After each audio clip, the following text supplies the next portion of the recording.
안녕하세요. 이번 시간부터는 저희 레버리지 분석해 보겠습니다. 이게 전에도 한번 얘기했지만 레버리지라는 건 뭔가 이용한다라는 거, 지렛대 같은 거거든요. 근데 우리가 이제 경영 쪽에서 레버리지를 얘기할 때는 크게 보면 두 개, 이제 그 둘을 결합한 것도 하나가 있는데, 하나는 영업 레버리지라는 거고요. 또 하나는 재무 레버리지라는 거예요. 이 지렛대라는 게 뭐냐면, 영업 레버리지는 우리가 영업하면서 발생하는 고정비가 있잖아요. 예를 들면 감가상각비예요. 고정비는 매출이 아무리 증가하더라도 동일하단 말이에요. 똑같다란 말이에요. 고정비는. 그러니까 매출 증가의 확대 효과가 엄청 일어나겠죠. 그런 게 영업 레버리지예요. 그런데 이 고정비는 이제 영업 레버리지 볼 때 픽스돼 있으니까 매출을 하나도 못 일으켜도 발생하는 거죠. 그래서 이게 리스크가 되기도 하는 거예요. 리스크 앤 리턴이니까 리스크가 되기도 한다. 이 재무 레버리지라는 것은 이자 비용 때문에 나는 거예요. 이자 비용이 결국 고정비 성격이 있으니까.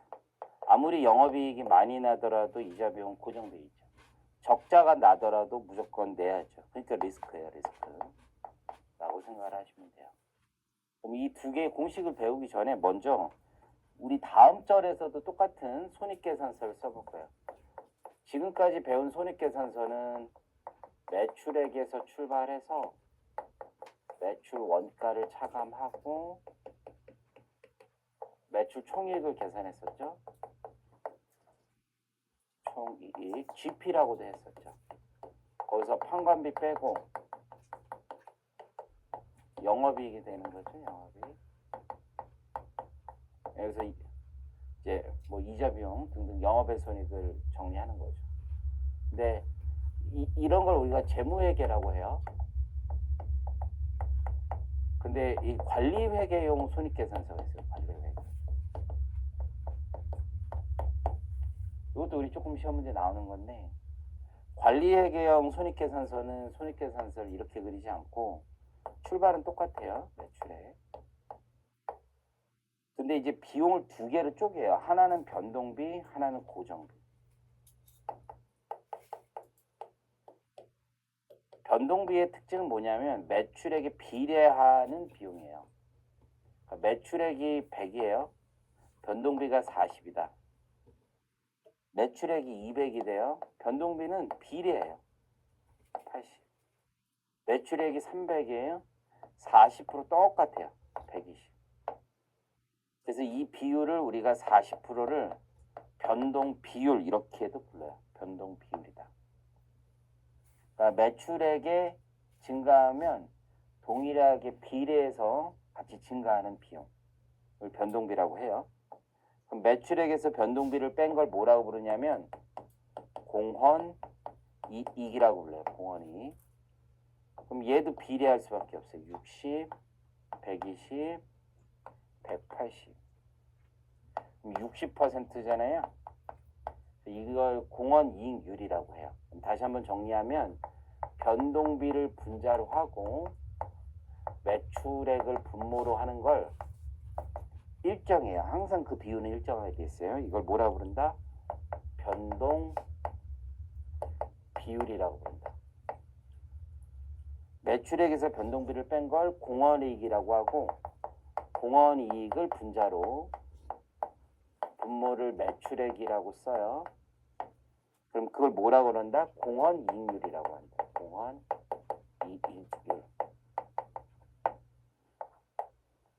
변동비율 더하기 공헌이익률은 늘 100%. 1을 가지게 돼 있어요. 1. 그래서 요 개념이다. 다시 공헌이익에서 빼요.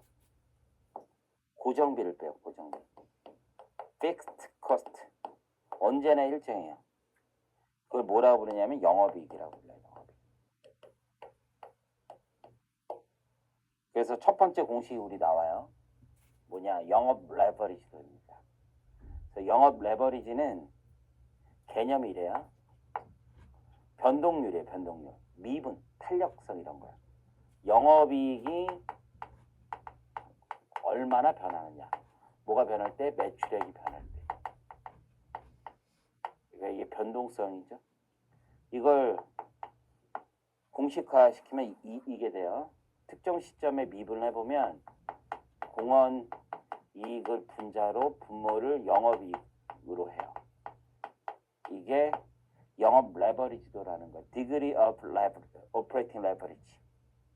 그럼 이 뜻이 뭐냐면 매출액이 1% 변화할 때 영업이익은 얼마나 변하느냐 이걸 찾아내는 공식이에요. 매출액이 10% 증가하면 그 상태에서 영업 레버리지가 2다 라고 하면 영업이익률은 20% 증가해요. 매출액이 10% 증가하면 영업이익은 20% 증가한다. 이때는 영업 레버리지도는 2라는 거예요. 2. 그래서 이번 시간에 이게 굉장히 중요한 공식들, 앞으로 6절까지 쭉 이어지는 공식들을 배우는 거고 그 공식의 첫 걸음입니다. 관리액의 손익계산서를 활용해서 영업 레버리지를 구하는 거예요. 영업 레버리지는 분자를 공원이익으로 분모를 영업이익으로 하여 구한다. 그리고 영업 레버리지 도라는 거는 결국 그 시점에 현재 상태에서 매출액이 10% 증가하면 영업이익이 몇 프로 증가하는지 이런 것들을 찾아내는 거예요. 그래서 이 회사는 현재 이 상태에서 영업 레버리지도 돌 뭐 이런 거예요. 이 상태에서 영업 레버리지를 구하면 공원이익이 4만 원, 영업이익이 2만 원. 그러니까 영업 레버리지도는 2예요. 2. 이 얘기는 매출액이 10% 증가하면 영업이익은 20% 증가한다 이 뜻이에요. 지금 상황을 보니까 이 시점에서 영업이익이 10% 이렇게 증가하니까 매출액이 10% 증가하니까 영업이익이 20% 증가하죠. 이런 걸 영업 레버리지라고 해요. 결국 이런 영업 레버리지는 왜 생겨요? 매출액이 증가하면 변동비는 똑같이 증가하기 때문에 움직임이 없어요. 하지만 고정비는 그대로죠. 그러니까 더 높은 각도로 움직이게 된다라는 얘기죠. 그래서 기본적으로 고정비가 있으면 영업 레버리지 도는 무조건 1보다 큽니다. 뭐가 있으면 만약에 고정비라는 것이 존재만 한다라면 영업 레버리지 도는 1보다 무조건 크다. 이렇게 생각을 하시면 돼요. 자, 그 다음 가보겠습니다. 그 다음 우리 재무 영업 레버리지 다음에 재무 레버리지가 있어요. 그러니까 영업 레버리지라는 게 영업 비용 중에서 고정비 때문에 발생한 것이라면 재무 레버리지는 이자 비용이라는 게 고정되어 있기 때문에 발생한 효과를 재무 레버리지라고 해요. 재무 레버리지는 이거예요. 영업이익 다음에 원래 비용이 여러 개 있지만 우리는 이자 비용 하나만 있다고 가정을 하는 거예요. 그러면 세전 순이익이 되고요. 물론 법인세 세율이 우리나라는 누진세예요. 뭐 2억 원까지 9%, 2억 원 초과 19% 이렇게 돼 있는데 그런 거 무시하고 그냥 비례세율이라고 해볼게요. 법인세 가정이에요. 가정 비례세율. 그러니까 법인세 영향을 받지 않아요. 그리고 나서 당기 순이익이 있는 거예요. 그러면 우리가 얘기하고 싶은 재무 레버리지는 뭐냐면 가정은 이자 비용밖에 없다고 보고 가정은 비례세율인 거예요. 그러니까 현재 고정비, 영업이익 이후에 고정비는 이자 비용만 있어요. 영업이익이 100인데 이자 비용이 50이래요. 세전순이익이 50이고 법인세 세율이 20%라고 가정을 하면 10, 당기순이익 40이에요. 만약에 영업이익이 100% 증가했어요. 100%. 그러면 200이 되는 거죠. 근데 이자 비용 그대로인 거예요. 이자 보상 비율도 이땐 2인데 4로 올라가는 거고 세전순이익은 150, 법인세 15, 당기순이익 135 뭐 이런 식으로 움직이는 거예요. 그래서 20%니까 30이 여기 죄송합니다. 30이 되겠네요. 30이면 120. 자, 몇 퍼센트 더 움직였어요? 300% 움직였죠. 그러면 이때 재무 레버리지를 3배라고 얘기를 해요. 영업이익이 100% 움직일 때 3배, 300% 증가한 거야. 이걸 공식화 시켜놓은 거예요. 그래서 영업이익을 분자로 분모를 영업이익에서 이자 비용 뺀 금액으로 합니다. 이자 비용이 존재하면 재무 레버리지는 1보다 클 거고, 이러면 우리 이자 비용으로 인한 고정비 효과를 누릴 수 있는 거죠. 이걸 재무 레버리지라고 얘기를 합니다. 그래서 여기 보시는 것처럼 현재 재무 레버리지를 구해보면 영업이익 2만원, 그리고 이자 비용이 10,000원이니까 영업이익에서 이자 비용 10,000원 뺀 거. 2가 되죠? 이게 재무 레버리지예요. 그럼 영업이익이 보시다시피 20% 이렇게 증가해요. 그러면 세전 순이익이든 당기 순이익이든 법인세를 비례세율, 단일 비례세율로 가정을 했으니까 똑같아요. 그래서 여기 보시는 것처럼 여기 2니까 얘도 움직임이 같단 말이에요. 당기 순이익이. 그래서 여기 보시는 것처럼 얘는 몇 퍼센트 움직인 거예요?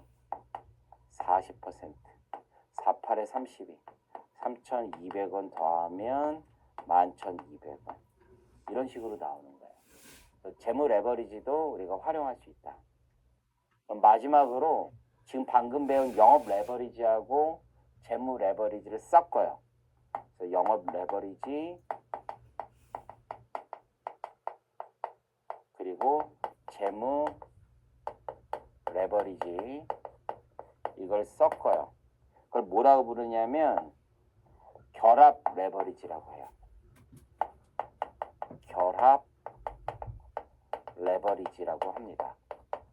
그러면 아까 영업 레버리지가 뭐였어요? 매출액이 변동될 때 영업이익이 얼마나 변동되느냐. 근데 재무 레버리지는 영업이익이 변동될 때 우리 당기 순이익 혹은 세전 순이익이 얼마나 변동되느냐. 그럼 둘을 섞어요. 이 곱한 거의 의미가 뭐예요? 이것까지 오는 거죠. 매출액이 1% 변동되면 당기 순이익이 10% 변동돼요. 결합 레버리지는 10이 되는 것이 10배로 진폭하여 움직인다. 이렇게 생각하시면 돼요. 그래서 결합 레버리지 분석은 둘을 곱한 개념이다. 그래서 매출액이 변화할 때 당기 순이익이 얼마나 변동되는가를 보여주는 개념입니다. 대단히 중요한 개념이에요. 자, 그래서 여기서도 보면 매출액이 10% 증가했습니다. 10만 원에서 11만 원으로. 그랬더니만 영업이익이 지금 20% 진폭했죠. 2배. 그런데 뒤에 이어서 당기순이익은 40%. 그러면 영업 레버리지 2, 결합 레버리지 2에서 재무 레버리지 2에서 결합 레버리지는 4가 되는 거예요. 그 의미는 매출액이 10% 증가하면 보시다시피 당기순이익은 40% 증가한다. 이런 뜻으로 이해하시면 좋겠어요. 그렇게 둘의 레버리지 결합도 가능하구나까지 배웠습니다. 자, 아주 중요한 개념입니다. 시험 문제 지금 보면은 방금 얘기했던 이 레버리지 쪽에는 1년에 3번 시험 보면 한 문제 정도씩 무조건 나오는 편인 것 같고, 아니면 3번에 2번 정도 느낌이에요. 근데 이 자본 조달 분기점 있잖아요. 안 나오는 때를 못 봤어요. 무조건 한 문제 나와요. 무조건 한 문제. 사실 뭐 우리가 다 문제가 한 문제 한 문제씩 나와요. 그래서 이 어떻게 보면 이삭줍기 같은 거예요. 그래서 매 절마다 한 2개, 3개씩 계속 주어가는 거예요. 그래서 마지막에 합치면은 우리 2부 1과목에서 62문제 나오고 2과목에서 또 요걸 기반으로 해서 나오는 것들이 다 20문제 됩니다. 29문제 중에. 어쨌든 자본조달 분기점은 이런 개념이에요. 우리 X축, Y축만 정확하게 기억하시면 좋을 것 같은데요. 교재를 보면 이렇게 돼 있죠. X축이 영업이익이에요. 영업이익. 독립변수, 종속변수가 주당순이익 또는 당기순이익이에요. 내가 돈을 내 돈으로 하고 싶을 수도 있고 남의 돈으로 하고 싶을 수도 있어요. 자기 자본 조달할 수도 있고 타인 자본 조달할 수 있죠. 자기 자본도 가능하고 타인 자본도 가능한데 그냥 직관적으로 우리 이해해 봅시다. 직관적으로. 돈을 되게 잘 벌어요. 그럼 남의 돈 쓸어도 위험하지 않아요. 그죠? 근데 돈을 되게 못 벌어요. 그럼 남의 돈 쓰면 그게 더 위험한 거예요.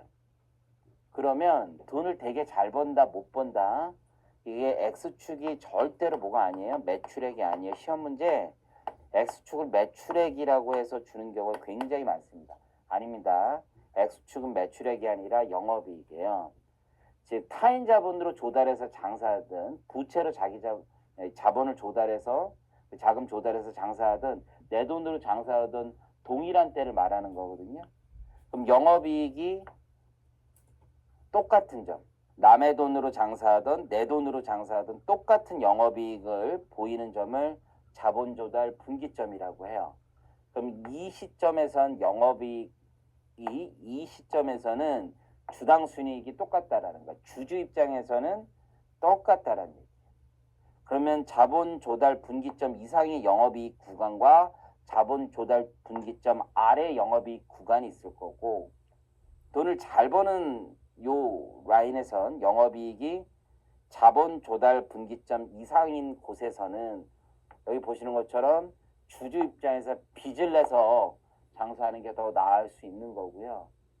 자본 조달 분기점이 영업이익 아래 구간에서는 보시다시피 아래 구간에서는 주당 순이익이 부채를 사용하는 경우가 있고 부채를 사용하지 않는 경우가 있다고 했을 때 부채 여기 선이 너무 여러분들 한쪽이라서 또 헷갈릴 수 있겠네요.